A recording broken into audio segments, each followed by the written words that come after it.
Kalau iman bertambah, otomatis perbuatan baik kita, perwujudan kita di dalam kehidupan sehari-hari mesti semakin baik. Segala peristiwa yang kita lihat, yang kita saksikan, itu bagi orang yang beriman dengan yang tidak beriman sangat beda.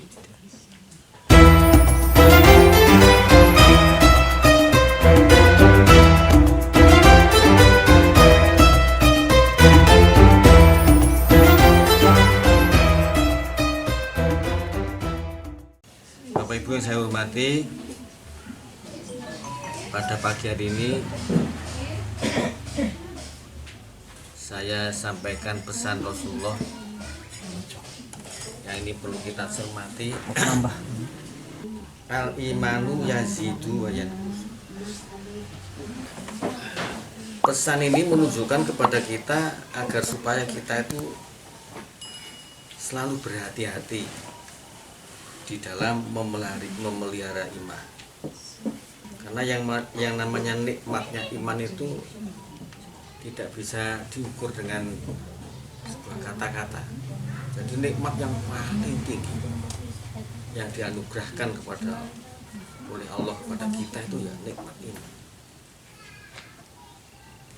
Ya, sehingga di dalam Al-Quran itu beberapa puluhan ayat yang menjelaskan tentang norma-norma atau kriteria ciri-ciri orang yang beriman. Salah satu norma atau ciri orang yang beriman yang diungkapkan di dalam surat Al-Anfal.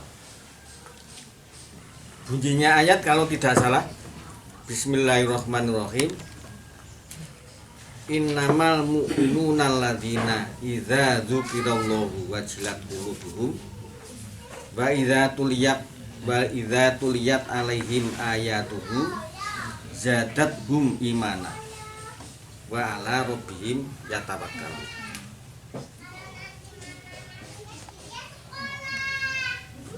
Orang-orang yang beriman itu ialah, jadi orang mukmin itu dalam Quran itu dijelaskan orang mukmin itu yaitu apabila nama Allah itu disebut, hati mereka bergetar. Ini ciri yang paling penting.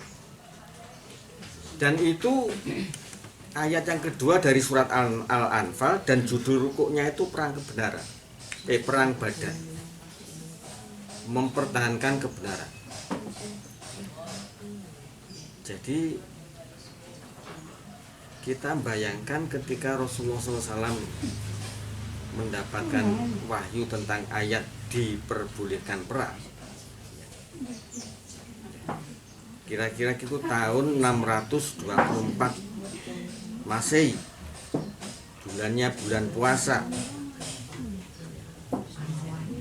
Itu kita gambarkan betapa hebatnya iman sahabat-sahabat Rasulullah SAW, sehingga ketika Rasulullah mau maju ke medan perang itu, Rasulullah berpidato sebelum dan mohon setelah berpidato memberikan semangat kepada para sahabat. Dalam tarikh itu Rasulullah berdoa, ya Allah, apabila janjimu tidak engkau penuhi, maka niscaya umatmu akan meninggalkan agama. Oleh sebab itu ya Allah, penuhilah janjimu. Medan perang.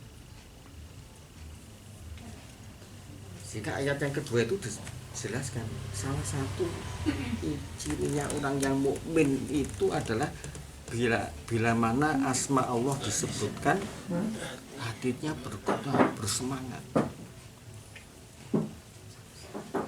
Jadi ini berlaku untuk siapapun, dimanapun dan kapanpun.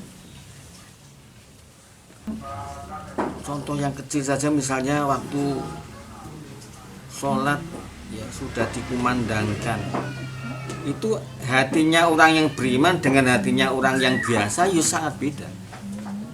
Sangat beda.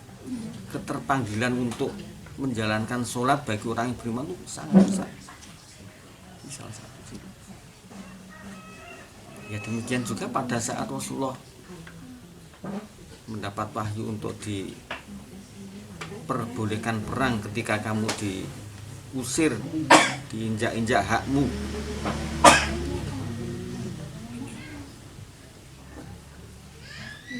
Jadi hati orang yang beriman itu ada kekuatan yang luar biasa. Jadi kekuatan atau sifat-sifat Allah itu yang ada di dalam. Jadi artinya apabila asma Allah disebutkan itu ya dengan berbagai versi, berbagai macam cara, berbagai bentuk, ya pengajian, ya, kemudian membangun ketika ada himbauan untuk membangun masjid di sekitarnya, di wilayahnya, dan itu perlu dana, perlu kekuatan agar terwujudnya masjid itu ya tidak tergerak. Peringatan atau pesan Rasulullah tadi ya, bahwa iman kita bisa bertambah sewaktu-waktu dan bisa berkurang sewaktu-waktu, tergantung kekuatan atau suara Allah di dalam hati kita ya. Kalau dalam bahasa Al-Quran,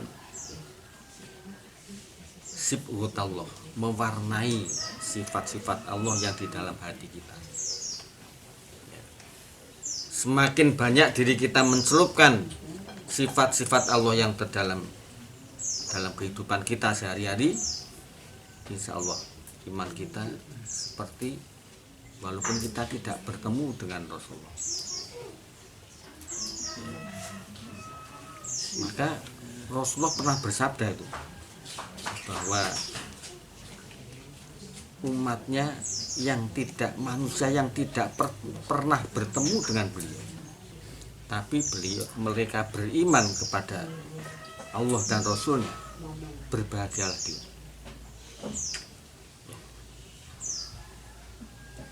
Jadi walaupun 14 abad yang lalu, tapi kita melaksanakan atau mencermati apa yang disabdakan Rasulullah tadi, bertambahnya iman itu tidak tergantung kepada dekatnya waktu atau tidak bergantung kepada ketemunya orang, bukan. Contoh seperti mujadid kita Hazrat Mirza Ghulam Ahmad, dia jaraknya dengan Rasulullah sangat jauh, tapi beliau tuh mazharnya seakan-akan dia tuh bayangan, dan beliau sendiri pernah menyatakan, aku bisa seperti ini, artinya aku dapat bermukalamah dengan Tuhan ini karena aku melaksanakan apa yang diperintahkan Rasulullah kepada. Kemudian dalam ayat yang kedua tadi, bahwa orang mukmin itu di samping ketika mendapatkan atau mendengarkan ayat-ayat Allah, hati mereka bergerak menuju kepada kebaikan, menuju ke jalan Allah. Wa idza tuliyat alaihim ayatuhu zadathum iman. Dan apabila ayat-ayat Allah dibacakan kepada mereka, iman mereka bertambah. Bapak Ibu sekalian saya hormati, ayat-ayat Allah itu ada dua macam. Ada ayat-ayat yang dibacakan ya, dibaca, tulis dibaca, diucapkan, itu namanya dalam bahasa ilmu tauhid namanya ayat-ayat kauliyah. Kauliyah itu ayatnya diucapkan. Jadi ayat Quran suci, ayat-ayat yang telah diberikan Allah lewat para nabi, ya, itu namanya ayat kauliyah Quran. Sedangkan ayat yang nomor 2 itu adalah ayat kauniyah. Ayat kauniyah itu ayat yang terbabar di alam semesta.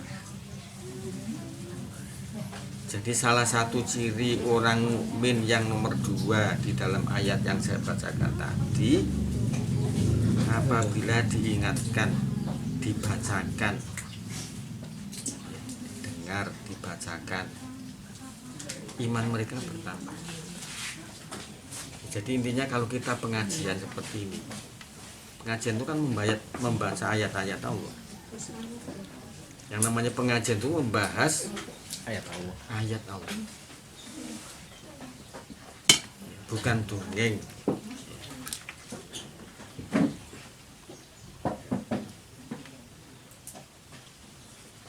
Karena di dalam ayat atau Al-Quran itu isinya nasihat, sejarah, ayat-ayat yang pasti mutlak kebenaran.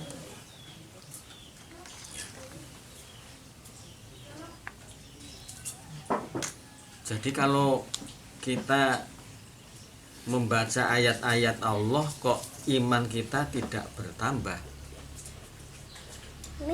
ya ini berarti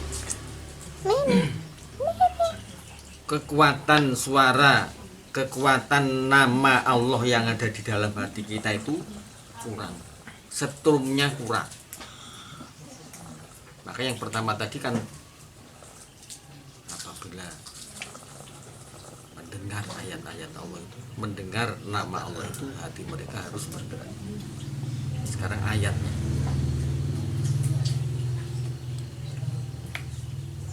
Contoh konkret saja. Kita membaca ayat Allah tentang Bismillahirrahmanirrahim itu minimal 17 kali. Minimal. Tapi bukan sekedar kita baca. Kalau kita baca tapi tidak merubah sikap kita dalam hidup kita, ya kita ucapannya itu tadi nggak ada. Dengan menyebut asma Allah yang maha murah dan maha pengasih. Jadi orang yang membaca itu ya harus kapanpun, ya, di mana saja, kapan saja, dia harus mau mewujudkan sifat kasih sayang kepada siapa saja, terutama kepada keluarga, pada tetangga, pada sanak kerabat, kepada binatang, pada waktu. Itu harus, sifat kasih sayang itu harus kita wujudkan.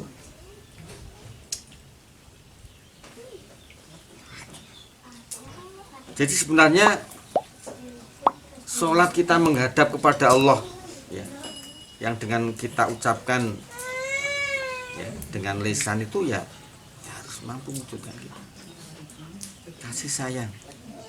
Dan kasih sayang itu nggak bisa dibuat-buat, itu muncul tulus dari dalam diri kita.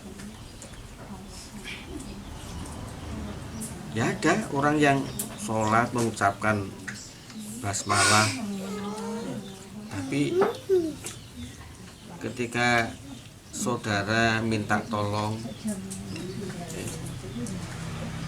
hatinya tidak sampai ke situ. Kita saudara, apalagi orang lain.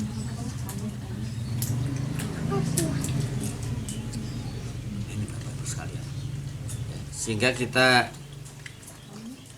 pengajian, ya, tadarus, tadabbur itu fungsinya hanyalah untuk meningkatkan kualitas iman kita. Dan kualitas iman inilah yang akan membawa nasib kita nanti di yaumul akhirah. Pasangan kita nanti setelah kita diambil, dipanggil oleh Allah, di yaumul ya.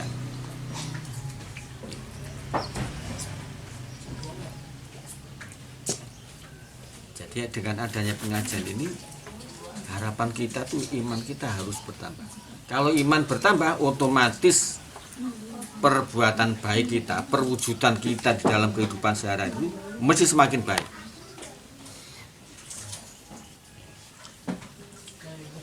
Kemudian ayat yang nomor 2 itu ayat kauniyah, ayat yang terbabar di alam semesta. Nah, corong Jawa itu jadi bahasanya baru. Misalkan ngunduh woing pakarti, itu janjani juga ayat kauniyah. Sing sapa nandur bakal ngunduh. Itu Islam itu sama dengan ayat-ayat Al-Quran yang terdapat di alam semesta.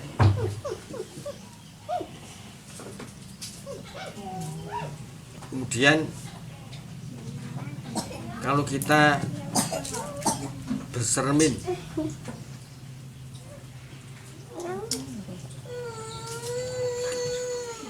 dalam keadaan 5 tahun ya, 5 tahun, 10 tahun, 20 tahun ya.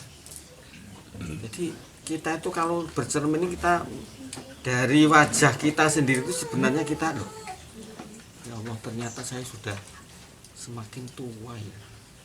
Semakin tua atau semakin nong? Iya. Nah, semakin nong itu berarti kan semakin dekat dengan hidup akhir kita. Nah, jadi Bapak Ibu sekalian, ayat yang terbabar di alam semesta ini, segala peristiwa yang kita lihat, yang kita saksikan, itu bagi orang yang beriman dengan yang tidak beriman sangat beda.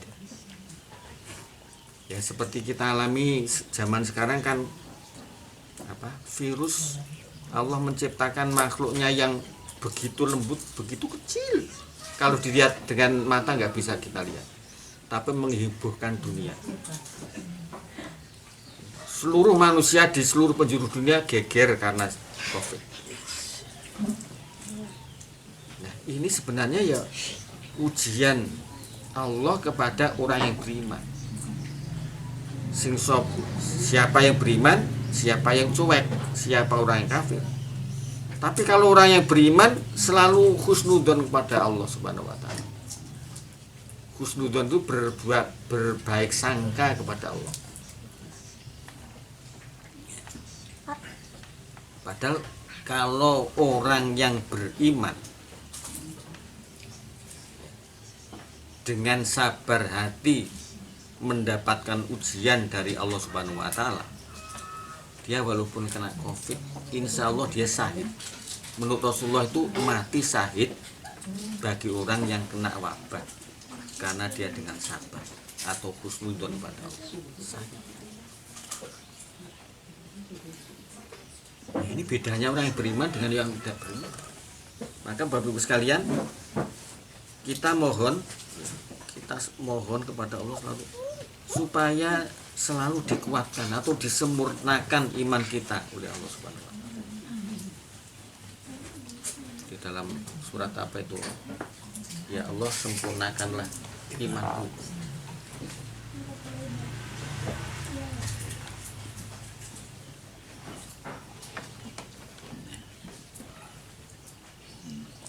Ini yang Allah mengingatkan kepada kita bahwa orang yang beriman di hadapan Allah Subhanahu wa taala itu yang nomor 2 tadi, apabila dibacakan ayat pada mereka tampak iman. Tidak statis. Jadi kita mengadakan pengajian seperti ini, membahas ayat-ayat Allah, tak ada perubahan di dalam gerakan hati kita, di dalam iman kita, di dalam perbuatan kita. Ya namanya kurang sempurna iman kita.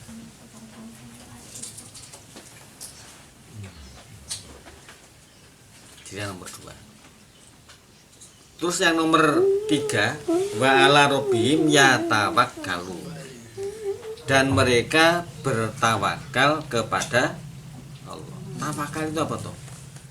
Tawakal itu orang itu setelah berusaha atau berbuat, ya, segalanya urusannya diserahkan kepada Allah Subhanahu wa taala.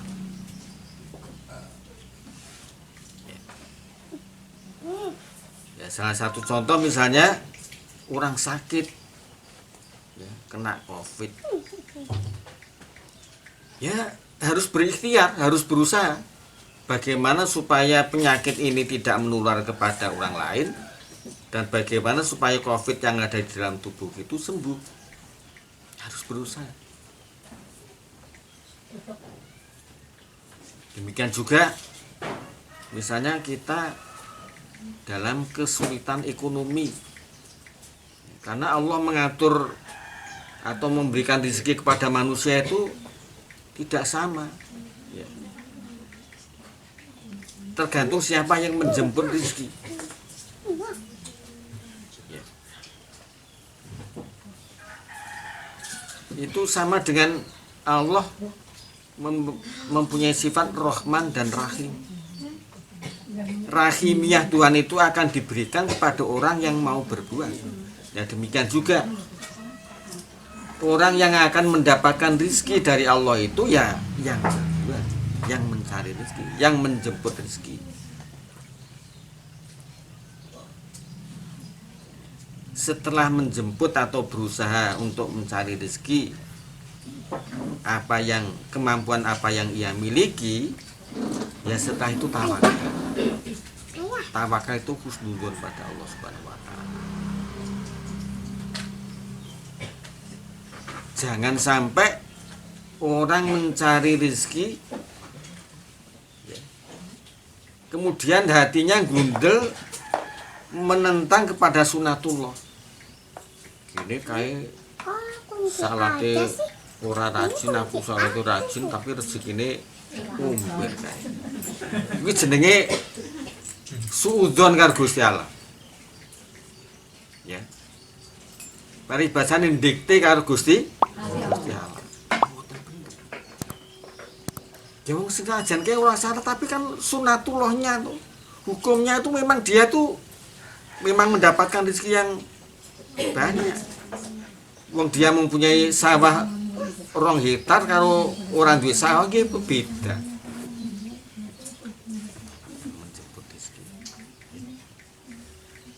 Ada yang nama ujiannya Allah kepada manusia itu, ya, ada ujian yang menyenangkan, ada ujian yang menyakitkan. Termasuk kemiskinan itu ujian. Jangan dikira bahwa orang yang kaya raya itu enggak ujian, malah lebih berat. Karena orang kaya itu pertanggungjawabannya, ya, di akhir ya sangat berat. Ya, sangat berat, beda dengan orang miskin. Bahkan pernah ada kisah sahabat Nabi yang siapa itu namanya, saya lupa itu, yang orang yang kaya raya, dia mendapatkan berita bahwa orang yang kaya raya itu masuk ke surga keri dewi.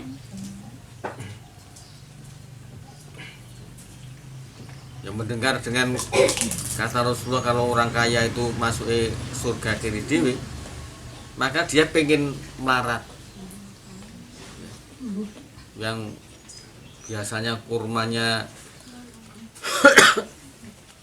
hasilnya melimpah, ya, nggak dijual, malah biar gosok busuk.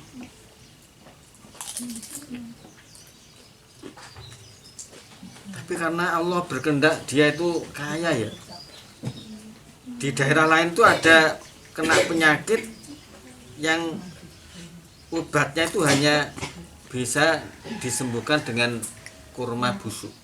Wah, dibeli berlipat ganda. Berarti karpi pengen marah malah sugih. Tambah sugih. Itu. Nah, jadi Bapak Ibu sekalian, jadi Tawakal itu pokoknya kita melakukan sebuah aktivitas yang kita cita-citakan, terus segalanya diserahkan pada Allah sepenuhnya, itu namanya tawakal. Jadi sakit berobat sudah dikersakne karo Gusti Allah, meninggal ya pasrah, itu namanya tawakal. Ya. Nggak punya pengen kaya, dia berusaha bekerja, dengan bekerja itu hasilnya telah diterima, ya syukuri, itulah yang namanya tawakal. Itu dalam ayat yang saya sebutkan tadi, salah satu ciri orang mukmin yang nomor 3 ya. Bila asma Allah disebut, hatinya bergerak untuk menuju kepada perintah Allah. Yang kedua, apabila ayatnya dibacakan, imannya selalu bertambah. Yang ketiga adalah bertakwa.